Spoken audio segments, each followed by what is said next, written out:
The views and opinions expressed in the following program are those of the hosts and guests, and not necessarily those of the staff or management of Worldwide Digital Broadcasting Corporation.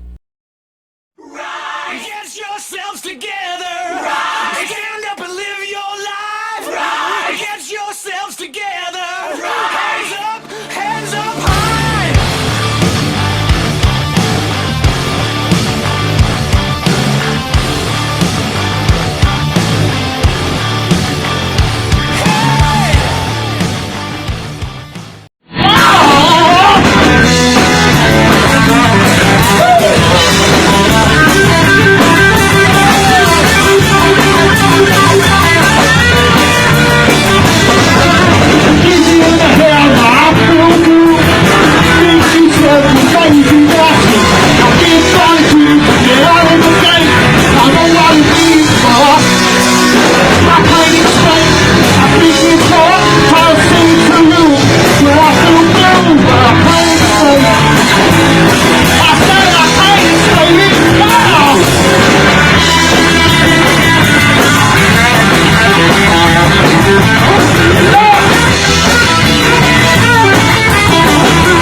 How you doing, alright?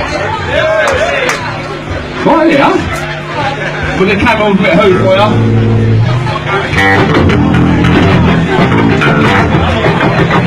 This one's called The Seeker.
Welcome to the Rise Above Show. I am Joe Perroni. I'm Heidi Mancini.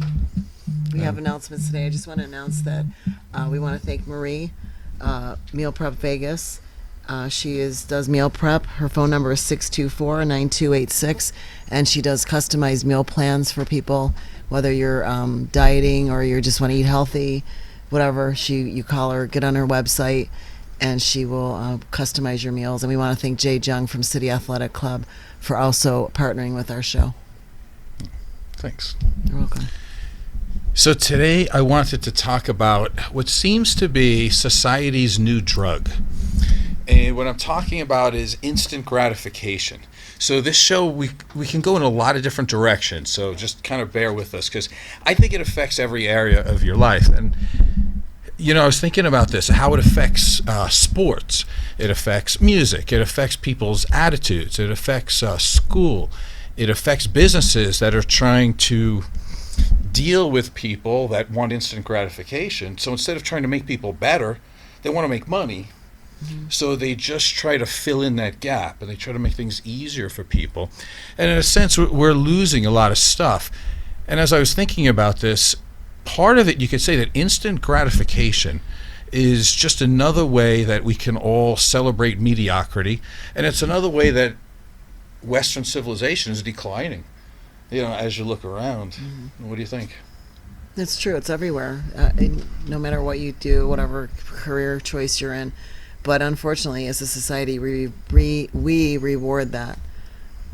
Like, we reward that kind of behavior, whether it's, in your job where you just say, oh, the heck with it. I can't teach this person, so I'm just going to let them slide, So people, they slide through and they think that, that they're good at something. And, of course, then they want the instant gratification to be told that how awesome they are, and, relationships, too. And you think about social media and things like that with Facebook and Instagram. It's the instant gratification. Somebody sees your picture and they go, oh, you look amazing. They put a like on it. People are getting this false sense of greatness that they really haven't earned it. They've just kind of been able to manufacture something, which we know through music and entertainment and a bunch of things. We have like a gazillion great musicians right here in Las Vegas that's local talent that you can go to the Sand Dollar, you can go down to the Strip to a lot of the local bars in the area, and you can listen to an awesome guitar player or band and go, why are these people not famous? But a lot of times it's just a marketing strategy. That's in the gratification that they think they're amazing because they're selling something to the other people that are just as into the self-gratification as they are. They're superficial in a sense, so they buy into the whole marketing, with entertainers. One for me was like Britney Spears. I don't want to bag on her because she makes a lot of money and she's who she is and all that, but when she was real famous a few years ago, I never got it. But again, she gets instant gratification because she's not that talented at the end of the day. Right. And yet she's got a fan base that's unbelievable.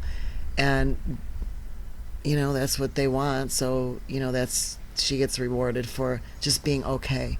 But right. Real musicians that really, bleed and sacrifice and, are really talented, they go under the radar, and they have to be okay with maybe not being getting the self-gratification of, they have to be okay with them in themselves knowing that they're good at what they do. Right, and in the capitalistic society, they may not get paid. But as a society, we reward it. We reward mediocrity, and we reward that whole mentality, the self-gratification, because we go, you know what, you're not that good, but you know what, you're paying me, so we're going to let you slide. We're going to let you through. That's true. And that's with everything, that's going on today. Even politics, everybody's got their hands in everybody's pockets. A lot of these people don't know what the hell they're doing, but, they get rewarded for doing nothing. You think about the Congress, you can go that far back. Those people sit in Congress for how many years doing shit. We voted those people in, and they still get their benefits when they resign or they quit or whatever they do. And it's, they're not that good at what they do either, but we go, oh, it's okay. We're going to still reward you with full benefits and whatever you need when you retire. So to practice what I preach, because I've been noticing this instant gratification, you can't get it. You can't get past it. Like, even though I live as a bodybuilder and I'm supposed to be, doing the right things at the right time, and it takes me a long time to get where I'm going, and I've gone through school and all that. Yes, I've gone through the process of delayed gratification. But then I was starting to notice how this stuff is really creeping in on my life. And one of the things that I really love, and since I was a little kid, is watching football. And I was telling Heidi this at the beginning of this football season, which just started last week, by the way. I was like, I really haven't enjoyed football the last 2 years that much. And I'm thinking, why? Why? But then it hit me. What happened is I thought I was doing a good thing. I've got the NFL package, right? We got that. Which means I can watch 10 games at the same time. And so you start flipping from one game to the other to the other. What you start noticing is if there's a game that's 17-0, you switch to a game that's closer. And then when the other game gets close, you kind of don't care as much anymore because you don't know how they got there. So there's no drama. And this kind of hit me during the Super Bowl because the Super Bowl, there's only obviously one game, and Atlanta was winning 28-3. Now, if it was during a regular Sunday, I, like everybody else, instant gratification, because I'm affected by it too, I would have clicked next game. But in the Super Bowl, you're focused in. And you're like, oh God, I have to watch this. It's 28-3. But lo and behold, you ended up being a witness to one of the greatest games in football history. And it's because you were able to sit in and watch the incredible drama all the way to the end. And that's what made it good. That's what clicked it in. So this year, I've already started. NFL package, I have access to the games, but I'm choosing one at a time. I'm following the drama. Last week I watched the Raiders game, and it was great. I love when somebody gets hurt, and then they come back later in the game and prove that they can still play. It shows toughness, it's inspiring, and you root for them more. And this whole thing of just aiming for the who's ever going to score really is, in the end, again, to say it's superficial. It leaves me not feeling good, and it feels like at the end of a Sunday that I've watched no games. It's really interesting how that works, at least for me. The thing I could compare it to, the other thing that was really bad on the NFL package, they have something called the red zone. In this, they show all the games at the same time, but they only click into the game where somebody's going to score. So literally, you're just watching one pass or one run into an end zone, and then they flip to the other game, to the other game, to the other game. It reminds me of really bad porn, right? Like to where, I mean, not for anything, but in your sex life, I'm hoping it's not all about the orgasm, right? Like life has become no foreplay. And with no foreplay, who cares about the outcome? Well, that was a weird play in terms, but did we have a comment from the peanut gallery over there? So really, we've become a society that's just looking for the money shot, so to speak, and there's nothing to build it up. There's no characters in the play. There's no drama. But that's where the self-esteem issue comes in. We talk all the time about, why don't these kids, I'm really hopeful that, like, my daughter's generation, the 20-somethings that are coming up, their mentality is going to change because it has to. It has to. And I hope so. And where that comes from, though, it comes from people my age or maybe a little bit younger than me being role models and setting examples. And when you give a child instant gratification, I just had a story told to me today, and I very quietly was doing this client's hair, and I had to be quiet. And for me, that's a very difficult thing. And I've raised a kid. And she said, yeah, my child had to do this project for school, and they want this, that, and the other thing done. And she goes, I went out and bought all the supplies for it. And she said, and my husband comes in and says, why are you doing that for him? Why isn't he doing it? Oh, he'll never be able to do this. He'll never have it in on time. So the mother, and she shows me this amazing thing that she did. She had pictures all along the sides, and, his pictures, the family pictures, his activity pictures. And I thought, well, how self-satisfying is that going to be, that kid? The kid is going to be like, his teacher might say, you have like the best project in the class, so he gets instant gratification that he did. This is mine. Everybody's admiring it. But he really didn't contribute to it. It was, let's test the parents. Let's see what parent is the most creative. That's what I was going through my head. Let's see what parent is more creative, not where this has come from the child. So in that situation, you're not teaching your kid, even at a preschool level, because the kid's preschool, how to have self-esteem by, even if it's the shittiest looking one in the group. But what do we determine that by? When you're looking at art or you're looking at somebody's creativity, that's subjective. That's basically, who are you to judge somebody else's? But at the same time, if somebody was to look at that and go, well, how come this isn't there? Why is this missing? Why is this color? You can critique the young person, and they could go back and say, I like what I did. Or, maybe next time when I do it, I'll be more aware of where I'm placing my pictures or the color coordination that I have, whatever it might be. They learn to get better. Or they can also have the self-esteem to say, you know what? I like what I did, and I don't really care what that teacher says or somebody else. But when you hand the child the project and go, here, give this to your teacher, you're done. You haven't taught them anything, but the child will get the gratification that the project was done on time, and the teacher's going to say, what an amazing child you are that you got this assignment done. How awesome does that look? What were we going to say, John? Don't you think that a majority of the teachers, or at least some percentage of the teachers, are going to know you didn't do this? But this is what goes back to John. They know it, but now here we go. We're going to go one step forward, backwards, whatever. The teacher at that point, this is not to blame anybody, but when I said earlier that we perpetuate the behavior by rewarding it, as an instructor, as a teacher, you would say, you know what, class, we need to take these projects home that are beautiful, that your parents did, and I want them done again. And I want them done by you. Right. It's the same thing when you're personally training somebody. Or do them here in class. Okay, here's the thing. There you go. You do them in class together, know that it's legit. The other thing is when I do a hair service on a client, if they don't like their hair, the instant gratification I get out of that is when they go, I love my hair, you're the best hairdresser in Vegas, blah, blah, blah, blah, whatever. Then I go, okay, good, I did a good job, I got paid, next. But sometimes there's a client that comes in that doesn't like what you do, and now you have to have the self-esteem to be okay to put your ego away and go, okay, well, what don't you like, and have that conversation and fix it and make it right. So in a lot of things, it's the same thing when you're personally training somebody.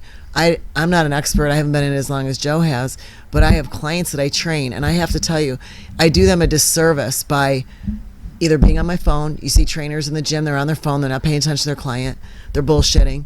They're talking about whatever they talk about. They're not correcting their client's form because they're lazy, or they don't care. I don't even know. But at the end of the day, you're not, as adults, we're not even serving adults the right way by saying, oh, that's amazing, you look great, you're doing a great job. No, your form sucks, and I'm not counting that rep, and we're going to do it again. And we're going to keep doing it till you do it right. But the point is that now there's a consequence to me, because if I push that envelope too far and just, I become the tyrant, trainer, the client quits. Because now all of a sudden they're not used to it. They're not used to being made to do something to a certain specification or standard. So now they go, well, I'm not training with you because you're too hard on me. So, we've turned into a society of, instant gratification. You look good no matter what, even when you don't look good, and now we see it in the bodybuilding. I got plenty to say about that. And, you see it and you go, wow, this is like amazing that you have to see it's so fake, and it's so, they don't realize even themselves are doing themselves a disservice for later on, because this is a lifelong thing to have a healthy body and a physique. It's not this flash in the pan mentality that I'm going to take a boatload of drugs or not. Not everybody that does bodybuilding does drugs. But there's not a lot of hard work put into it. There's this genetic thing that's going on that, you take all the genetic freaks on the planet and you put them in bodybuilding and put them on some drugs and they go, yeah, you guys are the best. The problem with that is that they're not. They're getting rewarded for mediocrity because, again, it's about, let's see how much money we can bring in. I'll tell you whatever you need to hear as long as you pay me the money. So we complain about it, and we talk about the instant gratification. It's the same thing with, say you have a fight with your partner. I hear this all day. You hear this too, being a counselor, that you have a disagreement with your partner, and next thing you know, you're going on Facebook, you're going on the sites, and the first person that gives you the time of day, all of a sudden you're like, oh, I'm going to leave my partner because I want the instant gratification of feeling good because I had a disagreement today with my partner. And then, of course, they're rewarded for their behavior some way because the rest of the society's doing it. So everybody else just kind of goes, well, so what? I'm on Facebook all day long. I'm on all the social sites. So what's the big deal? The person should be in control of what they're doing. And that's true. But when you have low self-esteem, which definitely comes with not having to stand up to a level of performance. When I was in beauty school, it was the same thing. When I assisted my first owner, Dino, I mean, there was no such thing as that's okay. It was do it again, and I want it done my way because this is the way that's going to make you money. And I remember crying. I remember wanting to quit the job. I remember thinking, I don't want to be this hairstylist. I remember, even now, I team myself up when I train with the hardest trainers I can get because I don't want a trainer just going to me, that's good, and then take my money. I want that trainer to tell me, you look like shit, you're not doing it right, and you're going to keep doing it until it's done right. But the kids today, you got to watch it because they're a little soft. So if you say too much, and not just the kids, I was telling Jill, we want to dump all this on these kids and say, the millenniums are this and but I for one, I am around a lot of young kids, and I think there's those kids that, have entitlements and all that, and where that comes from. It comes from the parents and the rest of us that let them slide. And then you got the kids that are, they're trying their best. They're old souls. I believe this. That the old musicians, they're learning how to play the 80s classical rock music on their guitars and their drums. You can YouTube it, and you find these amazing musician kids that are so young.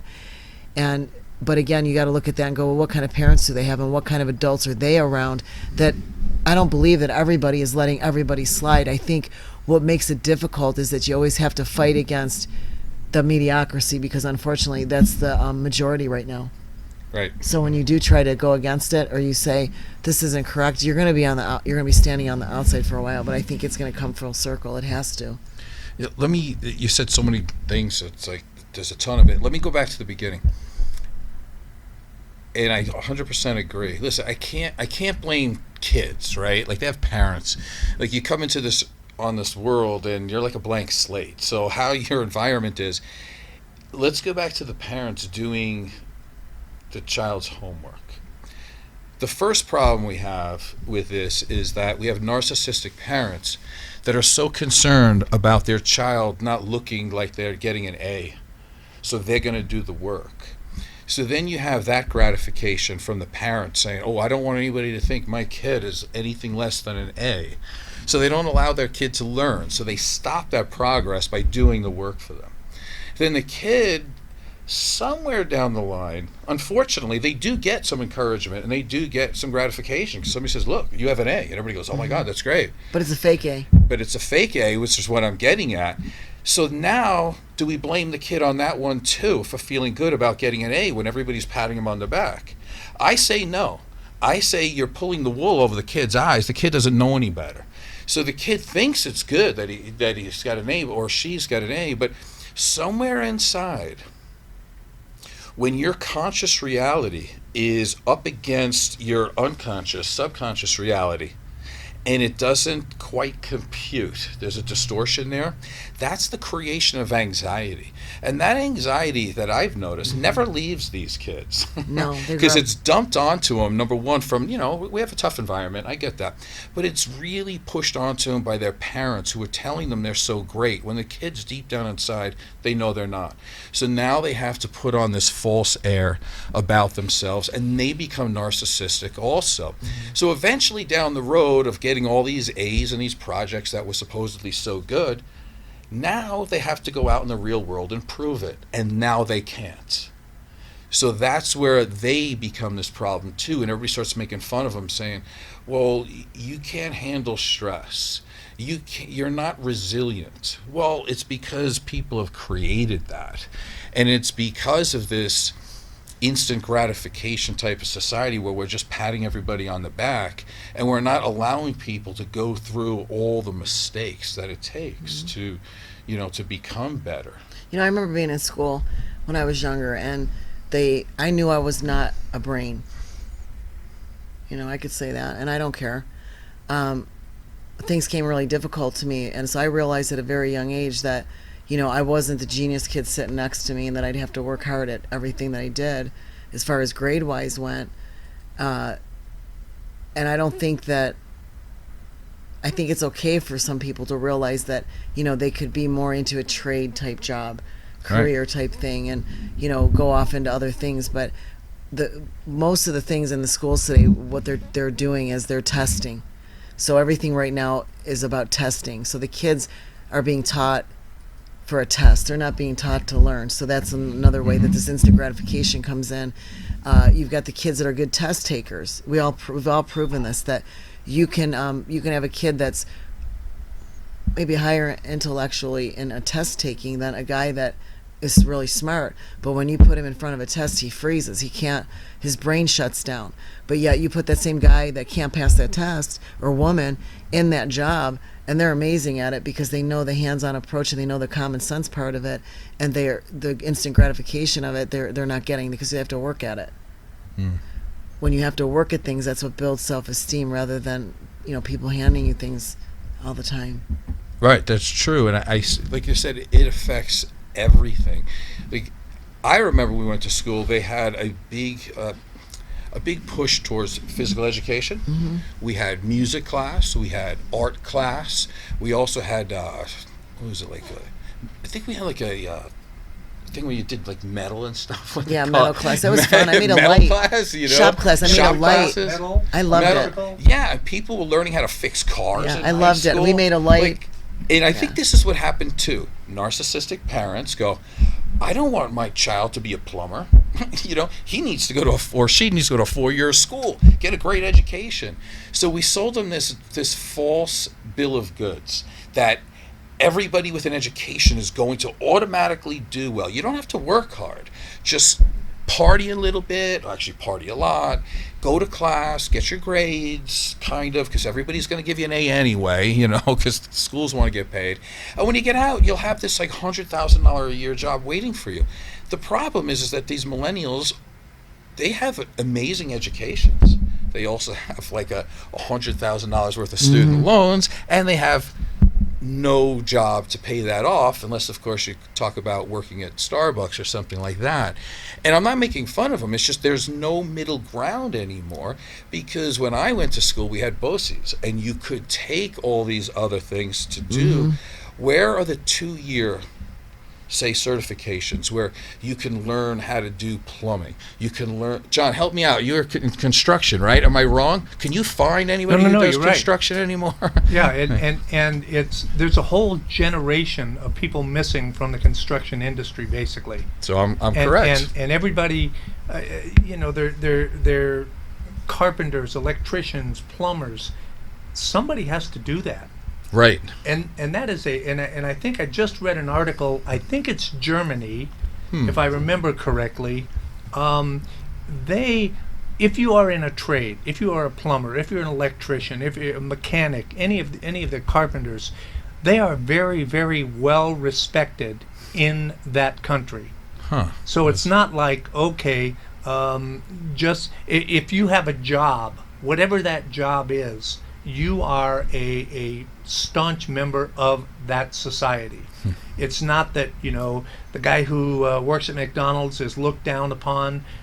Someone has to do that. Right, of course. And someone has to come and fix your plumbing, because you sure as hell don't know how. Not you personally, but that is personally true too. That's what I'm saying. But when I went to high school, which was just before the turn of the century, no, the other century. But we had wood shop, right? We had metal shop. We had what they called shop, which was learning how to work on cars and just the basics, right? And all of the things, electric and all of that you came out of high school with a basic knowledge of how the hell a car runs, where to put the oil, how to put air in your tires, how to put gas in the car, just the basics of a combustion engine. Right. And learn not to stick a pair of tweezers in a light socket. And, it's just, I am just blown away at the people, and men or women, that have no clue how the world around them works. They have no clue. Right. So in going with that, because this is kind of where I'm going, but you know more than I do. You were into construction. Of course I do. Yeah, well, in this area. But that's the whole base of Check out these self-esteem, muscles. isn't it? Yeah, Like, how, if you don't know how the world works and you don't know what you're doing in your basic life, how are you going to have any self-esteem? I would say if a Well, person no, is- and that's the sad part. Right. Is these people think they have self-esteem, yes, and it's all bullshit. exactly Because it's the hardest thing in the world for me, and like you said earlier, is keeping your mouth shut when you have a client or whatever that is so far out in left field, and you wonder how the hell do they dress themselves in the morning. right. Sorry, You know, hit it's one like of my pet peeves there, man. Well, it comes I down got to it. it's a livelihood thing for me. So it's kind of like that's when I talked before about even with the training thing. If I was to be honest with that client and say, "Why are you doing that?" You know, the consequence for me, and again, you know, I kind of perpetuated that behavior by not saying anything, is that I don't get paid and I could lose a client because of my opinion. So I think as a society, we've learned to draw back. We all think something, but especially if there's money involved in it, you kind of think twice about, do I really want to be honest with this person right now and put my projection on them because I'm going to lose a client over That's- it. it's If I didn't care very about your money or difficult. your money wasn't helping me with my lifestyle, then, you know, because I get into it at least once a day with somebody, but they're not But usually. that's a choice that you've made. That's a conscious choice that you make. All right, and you're not doing it out of stupidity. No, I'm not stupid. But exactly that's what I get right. a And lot you're of saying, too. Like, okay, I have weighed all of the facts here, and I've decided that keeping my mouth shut is Doesn't- smarter than showing off and saying you're an idiot. That's what. no, we it don't- doesn't make you stupid. And the thing I've run into it's like a double whammy because I'm a woman on top of it, is sometimes when I am quiet or I don't, what you just said, I get treated like I'm stupid, like exactly what you said. And it's Right. like, wait a minute, I'm not stupid. I'm pretty smart. But the fact that I'm not calling you out on your bullshit right now doesn't make me stupid. It just makes me go, you know, is it really that important? Because obviously I'm not. The passion with the way this conversation was, there was no way that whatever I said to her in that moment was going to change. Oh yeah. She was thinking she was doing the right thing, and I just did her hair. I thought at the end of the service, I'm going to get paid. She's going to go home to her kid and, you know, create some more dysfunction, you know, that a therapist gets to fix in about 10 years from now. You And know? I'll tell you that no, the therapist cannot fix it because the parent knows You got another more. client, Joe. Because the parent knows more than the therapist because they Googled it last week. Yeah. Right? We forget that. Well, and don't take away from that, because there is some value to, you know, being able to find some information. The problem is that people never go deep enough. It's like they exactly. say, don't use the yeah. information They read against the me, headline, they don't you read know? the article. Yeah, that's all well, they take away. Yeah, but okay, so let's enhance what you just said, right? I saw a perfect one. They look at the headline, right? Right, I But they saw a don't look at the perfect article. one, and it was an email that I got that said, let's all say goodbye to Sally Fields. So the first thing that pops into your head, oh my God, Sally Fields died. Had absolutely nothing to do with that. But that's, if you had not read that article, that's what you would think. Oh my God, Sally Fields died. Hey, did you hear Sally Fields died? Yeah. Right, and but it goes back to what I said in the beginning, right? It's all orgasm, no foreplay. Right. So that's kind of how we run everything. It's interesting when you say that, because that's something that's so difficult that I have a fight with all the time. Because I have this thing about, capitalism is supposed to be the greatest thing ever. Okay, let's say it is. But there's a lot of problems in it, because Nietzsche would call it the de-evolution, right? Like whenever you say that the mass of people is what runs the country, right? Like if you live in a democracy, whoever has more people on one side of a point of view, they win. Mm-hmm. But what happens is that if more people believe in something than not, typically that's the lowest common denominator of people. It's the lowest thing. We're not always going to agree that Jean-Luc Ponty is a great musician.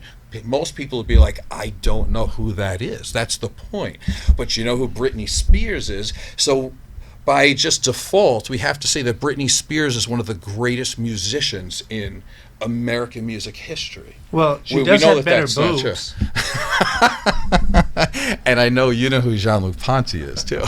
So really what we're doing is, it's really difficult, like to make that choice, to go home at night when I walk through the door and say, instant gratification. I wanted to tell a client A or B or C, but I didn't think that person was willing to hear it and still pay me.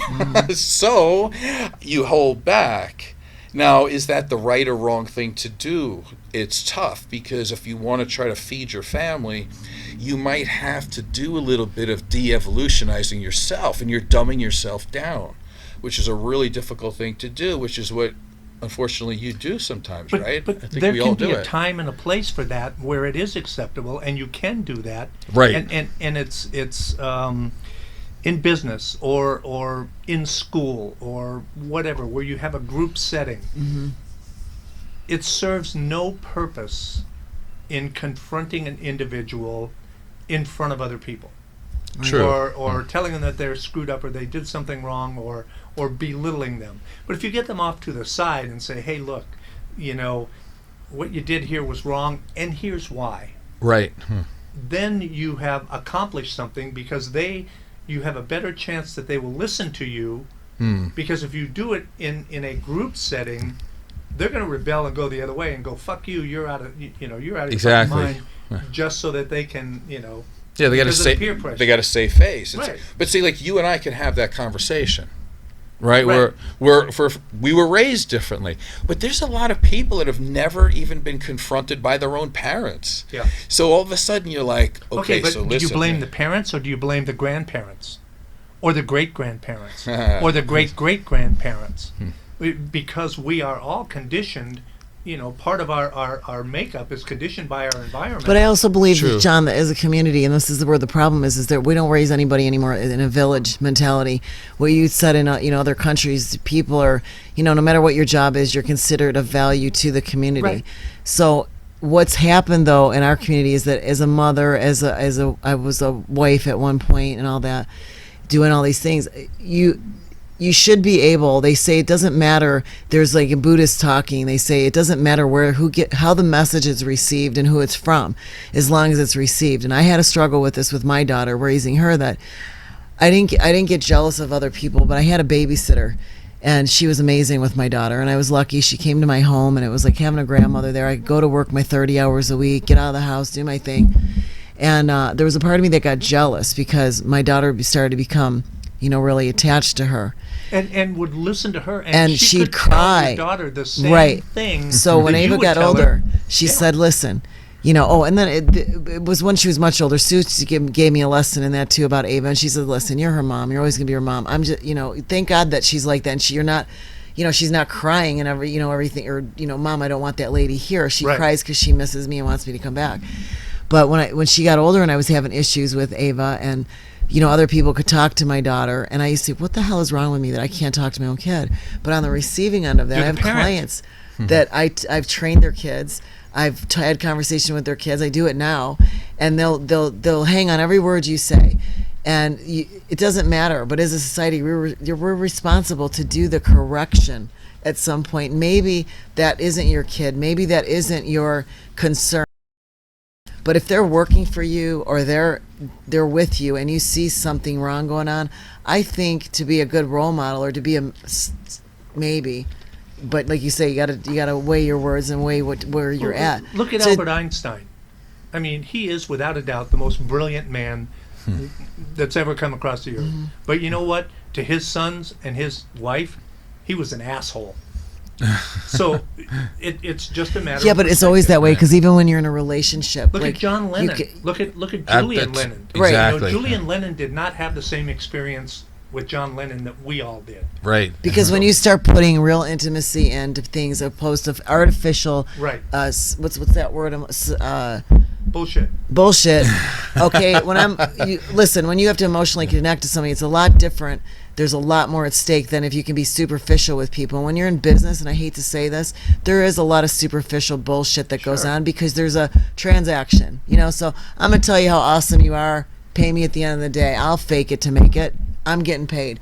When you're in a relationship, you can't fake it to Right. make it. You have to be the real person, because then that other person can decide whether you're the person they want to be with. Okay, I'm not sleeping with my clients. I don't even, you know what I mean? There's a totally different thing. Right. And it's the same thing when it comes to the children. There should be the right of another grown adult to be able to do a little correction, or a little, lead them another way. It doesn't mean they're going to go that way. It just means that they're getting a different perspective perspective on what's going on. But do you think, and let's take your daughter, do you think that at this point in her life you can look at her and say, she did get that lesson, she got that lesson, she got that lesson, I was not talking to a post?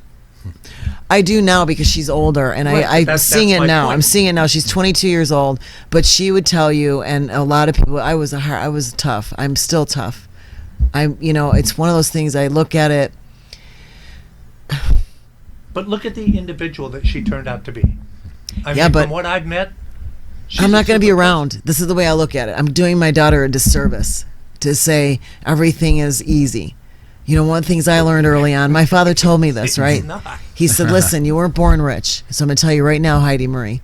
And that's what he always used to call me, Heidi Marie. It was never Heidi. It was my full and second name. He'd say, you need to get a trade. You need to get a job. You need to do something and do something, that makes you happy. His whole thing was make you happy. It wasn't, my dad never said make a lot of money. He never said marry a rich guy. He never said anything. It was always about just do something, fulfilling. And because he used to say, I'm not going to be here forever, Heidi Marie, and I don't want to see you in a situation someday. And the thing with my daughter, it's the same thing. I said, life is hard, Ava, and she's seeing it now because she's in customer service a little bit. She works in a bakery, and she gets the idiots that come up there. And I said, listen, it's not your job to say, well, this person has money, so they're acting like that. I know people have money, they don't act like that. What your job is to do your job, and if you can't do it, refer them to your manager. But when she was younger, I mean, I had to basically say to her, you go live with your father. He's letting you do all this garbage. Go right ahead. Do your drugs, quit school, do whatever the hell you want to do. I went into a mental institution and saw my daughter. She had cuts up and down her arms, and I remember they gave her back to my ex-husband. And, so that whole system screwed up too, and that's another whatever. But I remember standing outside this hospital going, I am like the most fucked up mother on the planet. What is wrong with me that my kid does not want to be with me? I'm trying to do everything right. Well, I was doing mostly everything right, and I made my mistakes with being a hovering mother, which she said, Mom, you were one of those helicopter moms. And I go, okay, I'm sorry, but you were my only kid, and I didn't want you to feel a lot of stuff sometimes. But now that she's 22, she's getting it, and I get more respect from her now. She listens to what I say now with maybe not, she won't give me the satisfaction though of saying, Mom, you're right. She'll listen and she'll go do it. And you know what? I don't even want to be right. I don't even care. Yeah. As long as you live a good life and you're So you're making Joe's point about instant gratification, that it's taken time, Right. to and it's the little things, like Joe, you didn't get those arms overnight. No. It's going to the gym and working out and putting in the effort. Yeah. And it's the same way with our kids. We're not going to get instant gratifications. They're not going to love us right off the bat. They're going to hate us most of their lives. Yeah. But they get to a point That's- where it's like, oh wow, cool. And I love that you said that, because therein lies one of the things when as you know, I've said this many times, I do this. I sit in a dark room by myself and I phase That's 'cause everything nobody out. wants to be around them, right? Yeah. And then you always say that. But there's a reason why I do it, is because I honestly don't want anybody else's opinions or thoughts or pictures, nothing to invade my brain. I want to have my own thought about what I'm thinking. And to me, although this may not seem to make sense as all instant gratification, to me it does. Because everything now is instant gratification. You have narcissistic parents wanting to have their kids look good for society immediately. So they do all these things to try to make it easier for the kid. And the kid starts to feel like they have no self-esteem. There's a reason for that. Then as we go on, the parents are modeling a horrible relationship there. Because like you just said, even in parenting, it's not going to be this upward trajectory of I'm loved. It's not going to work like that. It's going to be the most vicious downs you'll ever feel. And then there will be some amazing highs too. But that's what relationships are. And that's what I noticed too in marriage and family therapy, and also listening to people talk and Heidi talk about family and friends. You'll hear it now. It's like, well, okay, we had an argument. I don't know, are you happy? Well, maybe you should think about leaving. Really? Over an argument? Or this is what I've heard now, because I hate to admit this, but I'm middle-aged, so a lot of my friends are middle-aged. excuse me. Men tend to slow down sexually as they get older. Women their testosterone relative to their estrogen is higher. So what men were complaining about the first 25 or 30 years of their life, like I want to have sex every day and this girl doesn't, it starts to switch. But as it starts to switch, I hear all these women going with this Oprah mentality. He's slowing down. I think I should get rid of him. Really? Because he didn't get rid of you the last 25 years when he was sitting there by himself all the time when you were going, I'm not in the mood. Now you're in the mood, but you want to get rid of him. So again, we live, and I'm not making that a man against woman. I'm making that as we're getting further into society, we're becoming a more, again, instant gratification society. So now you're putting 50-year-old women in an instant gratification society. And they're dumping men at about a 75 to 80% rate in terms of divorces. And it's because, you can't have a loving relationship without some guy wanting you sexually all the time now? It's like, figure it out. Talk to him. Maybe it's an emotional thing. Men's bodies slow down. Maybe he needs to have a physical. Did you talk to him about that? Or did you just make fun of him and go to the toy store with all your girlfriends to embarrass him even more?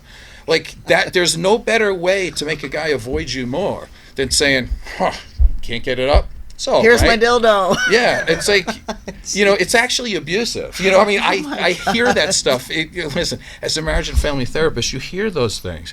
And you don't want to say it directly to people, but that's actually, I believe it's emotionally abusive. Just like I would say for a man to look at a woman and go, oh my God, you're so frigid. Oh, what's wrong with you? You can't do that to a human being and expect him to be loving towards you. How is that going to work? As a matter of fact, the word frigid is basically ripped out of our language because it is abusive, but it doesn't stop the other way from happening now, So it all affects that. The other thing I was really looking at was music today too. Like, if you're subjected to being in certain places where they're playing music all day long, what you're going to notice is that all the songs are basically sounding the same. So I did some research, and there's actually studies on this. And this isn't the old guy, get off my lawn guy, like the Clint Eastwood, to say our music was better than today's music. Get off my lawn. But they've actually have done studies on certain things that you can figure out. Here's one. A lot of the times when we get the hook of the song, right, the chorus that really brings us all in, it used to be somewhere in the song. Now it's in the beginning of the song. Why? Because people don't have the attention span to listen to a song, right? The guitar solo in Freebird starts about the 7-minute mark of a 9.5-minute song. In Bohemian Rhapsody, you have to go through piano, you have to go through opera singing. That song would never exist today because people can't handle it. They would only be able to handle the hook, which comes in about 4.5 minutes into that song. So then I did some more super sleuthing. I thought, well, why do all these songs sound the same? So I looked it up. There's a guy named Max Martin, and there's another guy, Dr. Luke. They're responsible for about 85% of the hit songs in the last 15 years. Can you believe that? When you look at Kelly Clarkson, even like the Backstreet Boys, NSYNC, Katy Perry, all of these pop acts, they're written by 2 men. People are not writing their own music anymore. And so what they do is that they keep writing pop songs with the hook in the beginning, with fewer words, because people don't have an attention span. So then that made me sad, right? So I started thinking about it. Walter Becker died. I think it was last week or 2 weeks ago.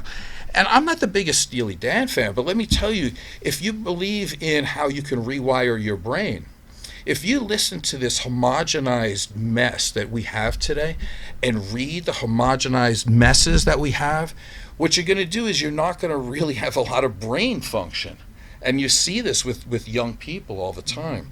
But if you're 12 years old, like me, like I was, and you hear your first Steely Dan song with jazz chords, piano, improvisation, background singers, at 12 years old, you already can listen to high-level musicians. What does that do to your brain as you get older?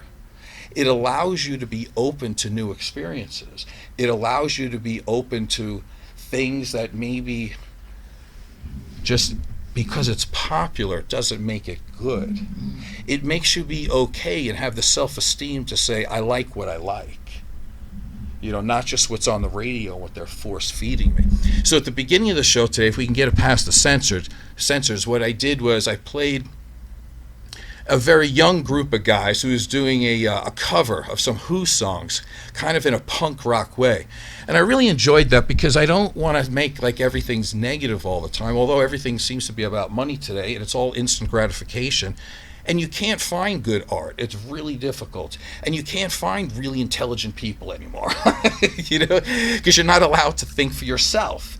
So it's always nice to be able to find a group of people here and there that stand out, that are looking back and really looking at the masters and trying to work through that, because it takes a lot of time and effort to master certain songs, to be a good poet, to be a good writer.